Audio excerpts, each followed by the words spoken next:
go. Welcome, ladies and gentlemen. Thanks so much for being with us today. Welcome back to the program. We've got candidate for State Representative David Ray's back with us. David, how are you, sir? Hey, I'm great, Paul. Good morning to you, and happy Thanksgiving. Happy Thanksgiving. Absolutely. Hey, remind us the district that you're running for and where that is geographically. Yeah, so I'm a Republican candidate for state rep in District 40. District 40 includes both portions of both Pulaski and Faulkner County. On the Pulaski County side, it includes portions of Jacksonville, Sherwood, Maumelle, and all of the sort of northern rural and unincorporated portions of the county. In Faulkner County, it includes all of the city of Mayflower, as well as the southern rural portions of the county, and then it goes east of Conway, between Conway and Bologna, and goes up and grabs some of that area. So the lines are not really drawn very neatly, so it's hard to describe over the phone, but it covers a big area. Well, I'm excited for this candidacy, and I understand the campaign's gone pretty good. I saw your fundraising reporting, and that's good that you're able to raise a significant amount of money. Well, I'm just working hard every day, Paul. That's all you can do in a race like this is work hard and let the chips fall where they may.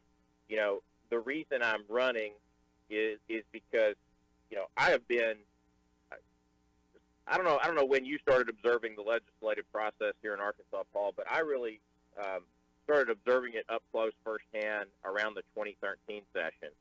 And since that time, you know, I've been very involved in the process and have come to the conclusion that we desperately need more conservatives in the Arkansas legislature, not just people with an R by their name, although I've been a loyal Republican my whole life and still am. You know, I didn't become a Republican, though, just because I like the color red more than the color blue.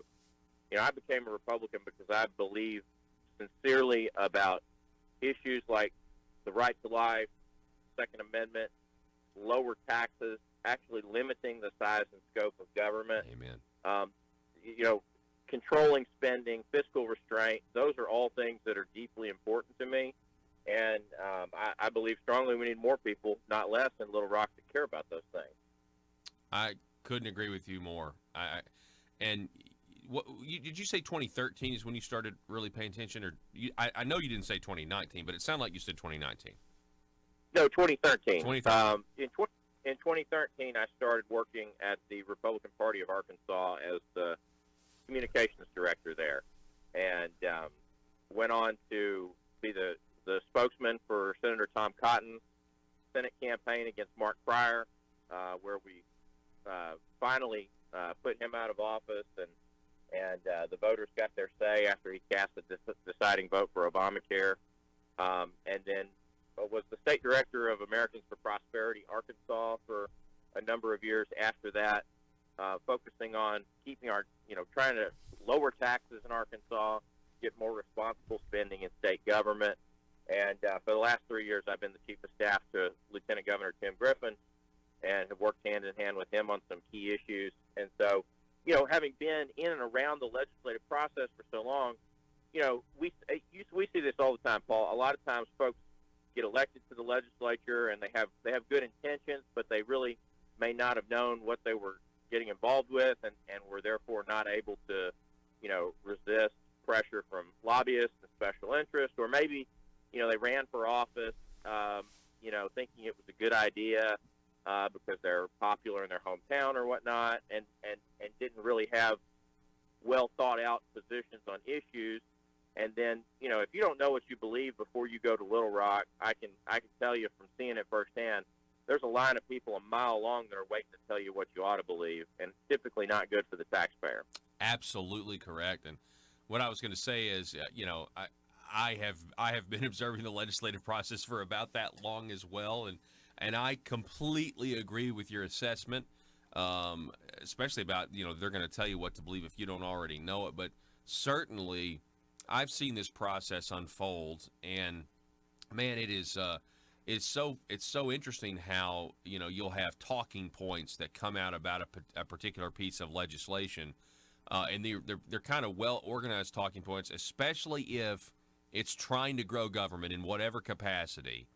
That there are people now that know they have to overcome the hurdle. They have to find a way to explain why this particular plank in the Republican Party platform needs to be ignored just this once, and then we'll try to do something about that, at a later date. That's kind of what I've found, right? It's like, hey, we can omit it, and here's why. We don't have to adhere to what we promised just this one time, and that just happens habitually, doesn't it? Yeah, it does, and that's why I think it's important that we elect people who have a proven track record to the extent possible on these key issues. And I do have a proven track record, Paul. That's one thing that differentiates me from anybody else running in this race is, I have a proven track record of working to elect conservatives to office, people like Tom Cotton and Tim Griffin. I have a proven track record of fighting against higher taxes, not in favor of them. When Pulaski County tried to raise the sales tax and the property tax, when I was working with Americans for Prosperity, we got the word out about those things. We let people know, hey, this is going to impact, you and your family. And voters defeated those at the polls. In the legislature, when tax increases were trying to go through, I went and testified against those. Worked with legislators to try and defeat those tax increases. In many cases, we were successful. In some cases, we weren't. But we were always there to fight against that. Yeah. And with Lieutenant Governor Griffin, I've worked hand in hand with him on key issues like expanding school choice here in Arkansas, like continuing to lower our income taxes, issues that are important to our state. Yeah. Hey, where do you come down on the half-cent sales tax issue that we're going to all be having? We're going to have to decide coming up here in 2020. We're going to all go vote for it or against it. I'm not a fan of higher taxes, Paul. I am in favor of more funding for roads.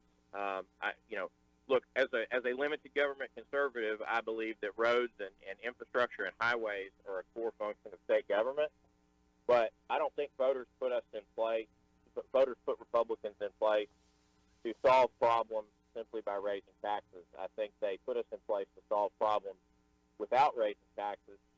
And, there's 34 states plus the District of Columbia that fund their highways and infrastructure through general revenue. I'm a big fan of doing that here in Arkansas simply because I think if given the choice, if you give voters a choice between, a higher tax on roads and crappy roads, they'll probably pick the higher tax. But if you give them the choice between raising taxes for roads and using existing resources, they'll choose that we manage the money that we have more effectively and use that to meet our needs rather than raising taxes. No, I think you're completely right. It's not just a yes or no binary choice on that. But no, I'm not in favor of raising taxes. Yeah. Well, David Ray, it's always great to talk to you, sir. And I'm so glad, again, I'm glad that you're in this race. I'm glad you're running. I'm glad that you do have the context, right? That you have seen it from the outside kind of and the inside. And now it's like, okay, I'm going to try to do something about this. And I thank you so much for throwing your hat in the ring, sir. Hey, thank you so much, Paul. If folks want to learn more about my campaign, they can find me on Facebook or they can check out my website, rayforarkansas.com. Okay, is that the number 4 or the word 4? Say that again, Paul. I'm sorry. Yeah, so David, it's the website. Is that the number 4 or the word 4? It's FOR, rayforarkansas.com. Okay, rayforarkansas.com. David, have a happy Thanksgiving, sir. Enjoy your family. All right, you too, Paul. Okay, all righty. It's always great to talk to David. Man, I'm really excited about that candidacy. I think it's going to be a good campaign. It's already, I think, off to a great start.